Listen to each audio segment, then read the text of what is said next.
Sepatu itu salah satu aspek yang paling penting saat kita bersepeda. Kalau kalian lihat aspeknya itu ada 4 aspek. Kalau kalian goes itu kakinya nggak maju mundur. Nah itu salah satu tips and triknya.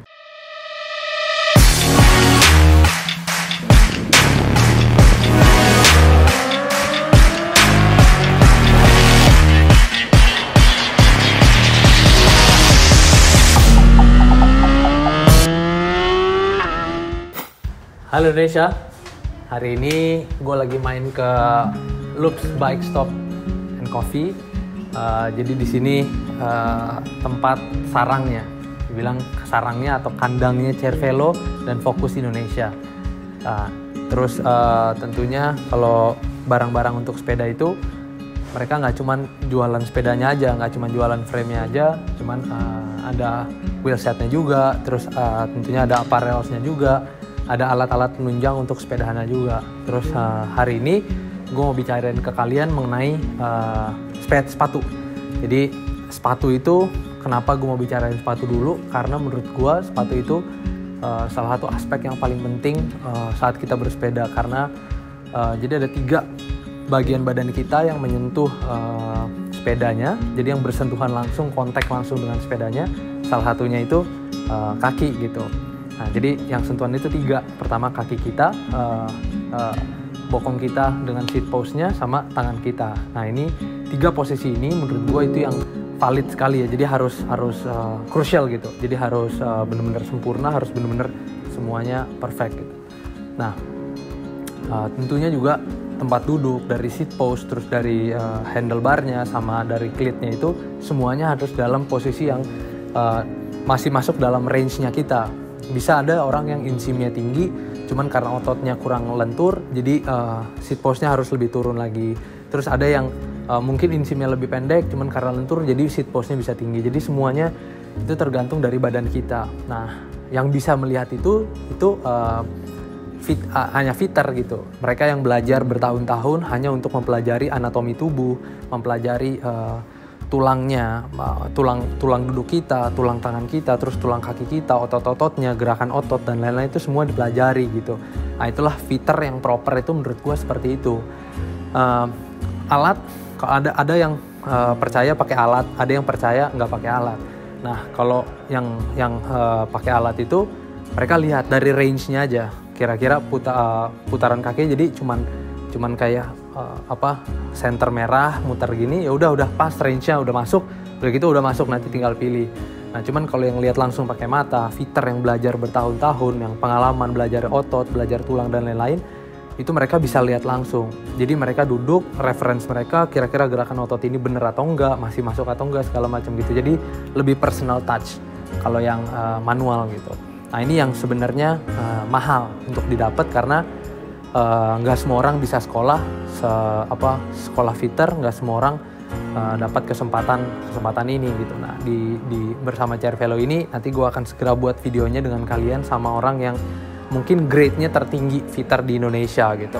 Orangnya ada di Bandung, nanti gue akan kesana juga gitu. Cuman selama ini gue fitting sama Sugi. Sugi itu timnya yang orang di Bandung ini. Nah dengan Sugi aja gue udah sangat puas, bener-bener sangat puas hasil fittingnya karena dilihat dari gerakan otot dan lain-lain seperti yang gue bicarakan tadi. Nah oke, balik ke topik awal.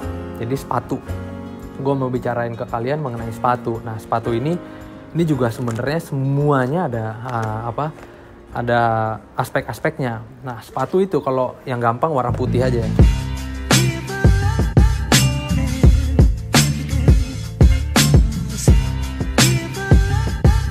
Sepatu ini kalau kalian lihat aspeknya itu ada 4 aspek. Jadi ada sole luar, ada sole dalam, terus ada bagian atasnya, terus ada retensinya. Retensinya ini terbuat dari apa? Ada yang terbuatnya kalau yang paling baru itu dari boa. Jadi dia retensi yang dari boa. Terus ada yang dari ini, terus ada retensinya yang kayak gini. Nah, kayak gini dari velcro. Ada yang dari velcro, terus ada juga yang dari tali. Nah, kalau jadi kenapa yang awal-awal sepatu sepeda zaman dulu itu semuanya dari velcro? Karena ini yang paling mudah. Jadi tinggal copot pasang gitu. Cuman kekurangannya velcro itu dia nggak ngiket. dia nggak ngiket si kakinya, dia hanya supaya nggak lepas aja gitu, supaya untuk nutup aja, that's it, sampai level itu aja. Nah cuman terus di atasnya lagi ada yang tali. Kalau tali itu ngiket, dia bisa ngiket semuanya gini. Masalahnya kalau kalian sepedaan sekitar 2 jam yang pressure yang intensitasnya tinggi, itu kadang-kadang suka kendor yang tali. Nah kalau kalian ngencengin tali di atas sepeda kayaknya agak susah, makanya diciptakanlah yang boa. Nah inilah boa. Jadi gue mau bicarain yang tadi itu, bicarain mengenai retensinya dulu.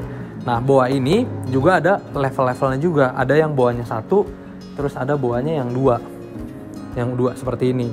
Kenapa ada 2 ada 1? Nah kalau yang 2 itu lebih spesifik lagi dia ngikatnya. Di bagian depan sama yang bagian tengah ke belakang. Jadi diikat semua sama dia dengan boa yang ada 2. Kalau boa 1 ya ini one for all. Jadi ini untuk ngikat semuanya gitu ya. Tentunya lebih eksklusif yang pakai 2, itu bicarakan mengenai retensi. Nah kalau bicaranya misalnya mengenai bahan atasnya, ada yang nih kayak gini, bahan atasnya ada yang pakai plastik atau kulit sintetis. Nah ini pakai kulit sintetis.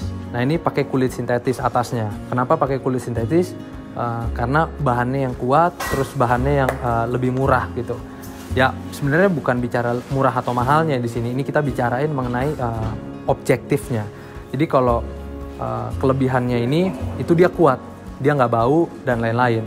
Dia panas di dalamnya, makanya ada ventilasinya dan lain-lain gitu. Kalau misalnya yang kulit sintetis, terus juga ada yang bahannya dari kulit. Nah kayak gini, ini dari kulit nih bahannya. Kulit ini dibuat dari kulit. Kulitnya juga kulit yang khusus memang untuk sepatu sepeda dan dia cenderung lebih lentur. Ini kulit. Terus ada juga malah yang lebih bagusnya lagi itu kalau kalian lihat di sini ini ada yang karbon. Jadi di bagian dalamnya lidah sepatunya ini itu karbon, terus di luarnya juga diikat juga sama karbon. Kalau ini tingkatan di atasnya lagi. Jadi tergantung kalian maunya gimana gitu. Mainnya sampai level mana gitu. Nyamannya di mana, terus pilihan kalian seperti apa. Nah, terus yang bagian bawahnya, misalnya kita bicara yang ini. Nah, ini kalau menurut dari sumber, ini karbon campur masih sama plastik. Kalau yang ini nih, ini udah full karbon. Jadi udah full karbon, cuman masih ada presentasi dari plastiknya sendiri kalau yang ini. Tapi kalau misalnya yang bicara yang mengenai ini, nah ini udah full karbon. Dia benar-benar udah semuanya karbon, terus ada ventilasinya, terus diitemin sini. Kenapa diitemin di bagian sini? Untuk kasih tahu kalau bagian sinilah yang kontak langsung dengan sepedanya. Bagian sinilah di mana kaki kita, otot paha kita, semuanya ketuang tenaganya di sini, tampung sama ini. Karbon itu kalau full karbon pastinya akan lebih stiff daripada yang karbon campur plastik. Nah inilah yang stiffnya. Jadi kalau bisa yang karbon semua tentunya lebih enteng juga, terus lebih stiff juga. Jadi levelnya udah lebih di atas lagi gitu. Kalau yang ini karbon campur plastik itu cenderung lebih berat sedikit, terus fleksibilitasnya akan lebih berkurang daripada yang karbon. Nah, tapi tetap yang karbon campur plastik pun kalau digoyangin pakai tangan tuh sama sekali nggak goyang. Jadi itulah ya supaya power yang kita transfer ke sepeda makin nggak goyang, itu makin 100%, makin efisien power yang kita transfer. Nah, terus yang bagian atasnya kita bicara lagi yang sol dalamnya.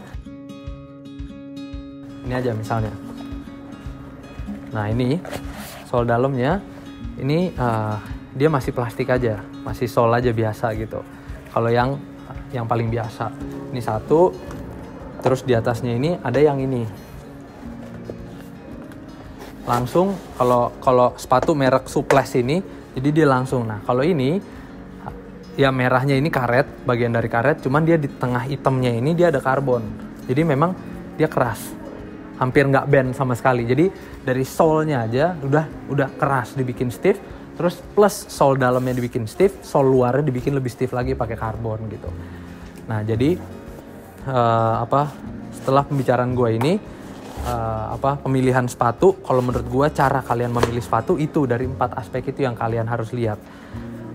Ya kayak video sebelumnya kalian udah tahu kalau sepatu inilah yang menjadi pilihan gue. Jadi gue memilih sepatu ini bukan cuma karena harganya, bukan cuma karena looks-nya, cuman juga karena sepatu ini sudah memenuhi apa yang gue butuh di sepatu sepeda. Jadi dia sole-nya tadi sudah karbon, udah keras, terus sole luarnya pun sudah full karbon, atas bagian sininya kulit full, which is lebih enteng, terus lebih elastis, terus bagian sininya udah dibalut sama karbon, sininya juga udah karbon, dan sudah pakai BOA 2. Jadi semua yang gue cari di sepatu sepeda itu semuanya udah ada. Nah jadi kira-kira kalian udah kebayang referensinya seperti apa gitu. Nah terus juga misalnya gue kayak di jalan pakai sepatu jalan-jalan gitu, sepatu casual, gue pakai size 42, gue pakai ini size 42,5. Bukannya lebih besar, bukannya lebih kecil, cuman gue mau cari sepatu sepeda yang memang ukurannya pas. Nggak tahu ya, kalau biasalah kalian tahu kalau beda-beda merek itu kadang-kadang suka beda-beda ukuran, sizingnya beda. Nah jadi ukuran gue sebenarnya 42 setengah lah. Kalau pakai sepatu casual, pakai sepatu ini juga 42 setengah. Gue nggak mau dilebihin, gue nggak mau dipasin gitu. Jadi memang ukuran exact yang gue pakai di casual, gue pakai juga di sepatu sepeda. Jadi kalau gue prefernya nggak terlalu banyak beda. Jadi supaya kalau kalian goes itu kakinya nggak maju mundur. Nah itu salah satu tips and triknya untuk memilih sepatu sepeda.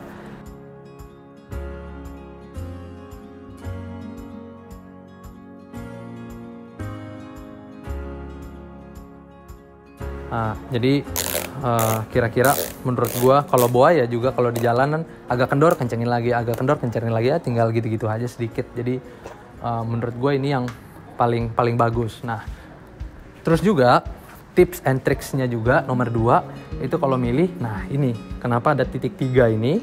Titik 3 ini untuk membedakan sepatu sepeda road bike sama sepatu sepeda mountain bike. Kalau mountain bike itu cuma 2, kalau road bike itu 3. Kenapa? Karena kita mau power transfernya lebih wide, lebih lebar ke kaki kalian gitu. Ada yang pakai klitnya Look, ada yang pakai klitnya Shimano. Nah itu referensi masing-masing sih. Ada yang juga yang power speed clit itu sebenarnya referensi masing-masing. Tapi kalau road bike itu pasti ada 3 titik. Kalau mountain bike cuma ada 2 titik gitu. Nah terus, gue juga tips and trick nomor 3 itu gue selalu kalau misalnya lagi muter-muter naik sepeda lagi jalan pelan gitu, itu selalu bagian depannya ini kegesek sama ban. Jadi cepet habis kalau full kulit gitu. Nah untungnya merek Suples ini dia ada karetnya di bagian depan. Jadi nggak kena langsung kulitnya kalau misalnya kegesek. Nah itu yang yang bagian-bagian small things yang gue perhatiin gitu untuk memilih sepatu sepeda. Nah jadi sebenarnya tips and tricks sama bagaimana memilih sepatu sepeda yang kira-kira cocok buat kalian, itulah yang tadi barusan gue sampein. Kira-kira singkat, padat seperti itu aja. Ya udah, mau gimana lagi? Sudah segitu aja videonya.